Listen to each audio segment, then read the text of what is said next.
salaamaaleykum gars yi ñu ngi leen di nuyu di leen ziar l'heure est grave ma ne dafa am benn wax bu ma dégg gars yi di ko wax naan ay jàpp leen ko bu ngeen ko jàppee dëkk bi tàkk ak c'est-à-dire maanaam dañu leen a warta may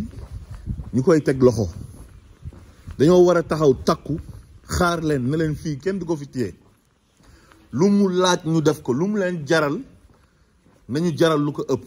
su ngeen bàyyee bañ jàpp ko ñu ne comme ay mois de mars lu fi amoon lu ko raw mën naa am après quelques jours ñu libéré ko waa léegi su fekkee mu ngi si seen ay loxo te aspergé woon nañ ko fi benn liquide temps yi la ne le si seen procès bu ñàkk fayda boobu noonu ne xaw ma procès diffamation nekkoon tentative d'assassinat mais bi mu envoyé yére bi ci laboratoire yi nekk extérieur lan la ñu wax produit bu graaw la waa léegi su ngeen seetaanee bañ téye ko même su fekkee dañuy xeex après bañ libéré ko mais diggante boobu bu leen wóoroo ne kii nii dañ koy libéré mais mën nañ ko asperger waat beneen liquide bu graaw boo xamante ni buñ ko libéré ñun ñu ñàkk ko après quelques jours wala quelques mois après ban njëriñ lay amati moo tax ma ne leen waruñu leen a may fu ñu koy tegee loxo ma ne peuple maanaam moo warta taxaw di seetaan moom li mu bëgg benn association de malfaiteurs bu nekk au sommet de l'État composé de Macky Sall ak ay gendarmes ay policiers am ay justice am ak ñeneen ñi leen di jàppale des politiciens de merde des transhumants ñu ne ñoom li peuple bi bëgg l'écrasante majorité li ñu bëgg ñu ne ñoom loolu du fi amee mais loolu ñun lu mu leen jaral bu ñu ko jaralee mais mbir mi dafay jeex ñaata dëkk ñoo fi jàkkaarloo ak ay état voyou comme bu Macky Sall bi te jeexal nañ ko mais bëri na pourquoi pas ñun ñu def ko maanaam ñun jàmm lañ bëgg jàmm lañ oote mais xam nga lan moo war am benn petit groupe bu ndaw un groupuscule fal nañ leen ba pare ñu am les moyens de l'État yore doole ji ne daal ñoom ñu ne lu ëpp ci Sénégalais yi li ñu bëgg ñu ne loolu du fi amee mais ñun ñoo war a jàkkaarloog ñoom ne leen yéen yéenee ñan ba yéen ngeen ne ñun ku ñu bëgg a fal duñ ko fal est-ce que yéen di ngeen taxaw di seetaan loolu Ousmane Sonko lan la def bañ naan dañuy préparer ay GIGN ak ay BIP mel ni kuy jële ji bandi yi kañ ñu ngi foofu noonu ànd ak moom ñoom ñooy bandi yi voyou yu gën a mag Macky Sall moo leen diriger ñu ngi Sénégal ñoom ñooy bandi yi mag yi ñoom maanaam ñoom la ñu war a jàpp ñoom tëj leen ci kaso yi ñoom Macky Sall Moussa Fall bu koy jàppale Bocar Yague ak seen juge de merde yi nekk ci tribunaux yi di jàpp doomi jàmbur di leen tëj ak Antoine Diom Ismaïla Madior Fall ñooñu lañ war a jàpp ñoom tëj leen ñun peuple bi ñoo waroon a génn dem jëli leen ñoom seen kër tëj leen ci kaso yi loolu moo war a am parce que ñoom ñoo mérité prison parce que ñoom ñooy ay criminels ñoom ñooy voyous yi ñoom ñooy raykatu nit yi ñooy trafiquants de drogue yi ñooy trafiquants de faux billets yi ñoom ñooy détourné de xaalisu Sénégalais yi di def détournement de deniers publics Ousmane Sonko deful dara waa léegi yéen dëkk bu normal est-ce que dinañ dem naan dañuy jàpp koo xam ne deful dara lu dul dafa am benn projet pour réewam waa réew mi gis ci seen bopp ñoom bandi yooyu ñu ne ñoom dinañ ko teg loxo jàpp ko tëj ko li Sénégalais yi bëgg du fi amee te Sénégalais yi moom seen réew est-ce que yéen a ngi imaginer loolu yéen moo tax wax bi ngeen di wax naan ay buñ ko jàppee jàpp bi moo warta am war ñoo àgg foofu assiégé leen buntu kër président Ousmane Sonko na ñëpp génn su ñëwee lu mu laaj nañ ko def bu fekkee dañoo bëgg a ray nit ñi nañ ray nit ñi nañ rayante ak nit ñi mu jeex tàkk après ñoom ils vont payer les pots cassés tôt ou tard parce que crime contre l'humanité lay nekk le peuple est souverain ñoom mënuñoo nekk au-dessus du peuple li Sénégalais yi bëgg loolu moo war a am par force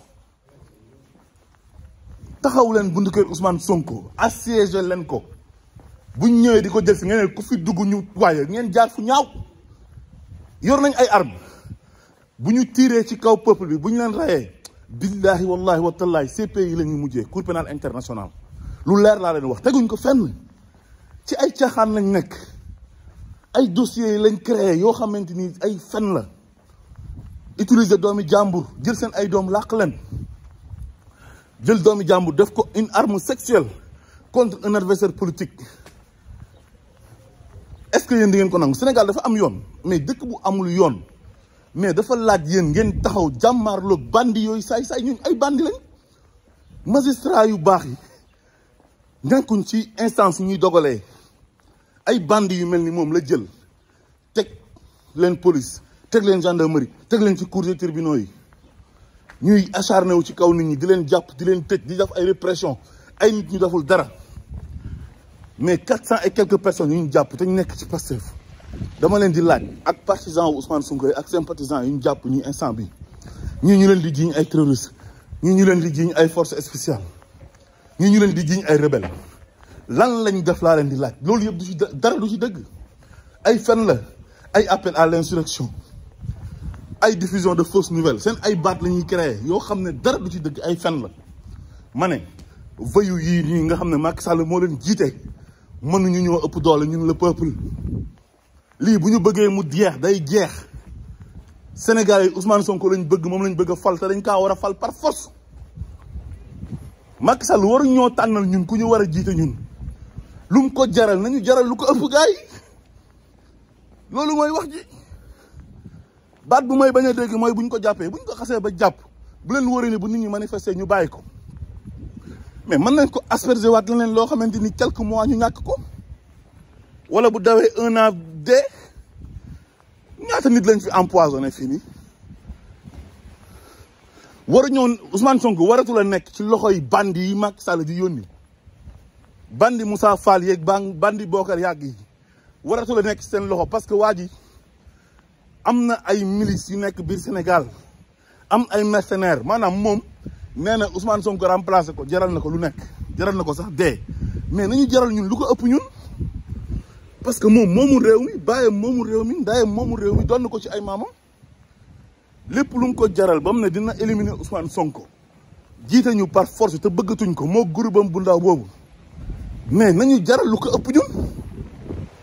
bu ñu jaralee lu ko ëpp billahi wallahi wa taala ñu tàggoog moom amul benn président bu mas a xeex ak peuple am gagné ko ñu ko ëppoon doole foofu la peuple bi attaqué gagné ci tàng-tàng bi Moubarak Ben Ali Blaise Compaoré ak ñeneen ba ci Algérie Mali mais Sri Lanka yàggul dara gars yi ñii comme bëgguñ jàmm buñ bëgg jàmm ñu nit loolu la Ousmane Sonko deful dara ku deful dara nga ne diñ ko jàpp diñ ko tëj parce que Sénégalais yi ñoo ko bëgg ne dañ ko bëgg a fal nga ne ñu xam ne bu élection amee moom mooy gagné nga ne loolu du fi amee mais Macky Sall mooy kan il se prend pour qui un baadoole de rien du tout ne day téye Sénégalais di leen jàpp jàmm ay nit di ko jàppale ngeen toog di seetaan loolu war ta am il n'en est pas question loolu warul am asalaamaaleykum wa rahmatullah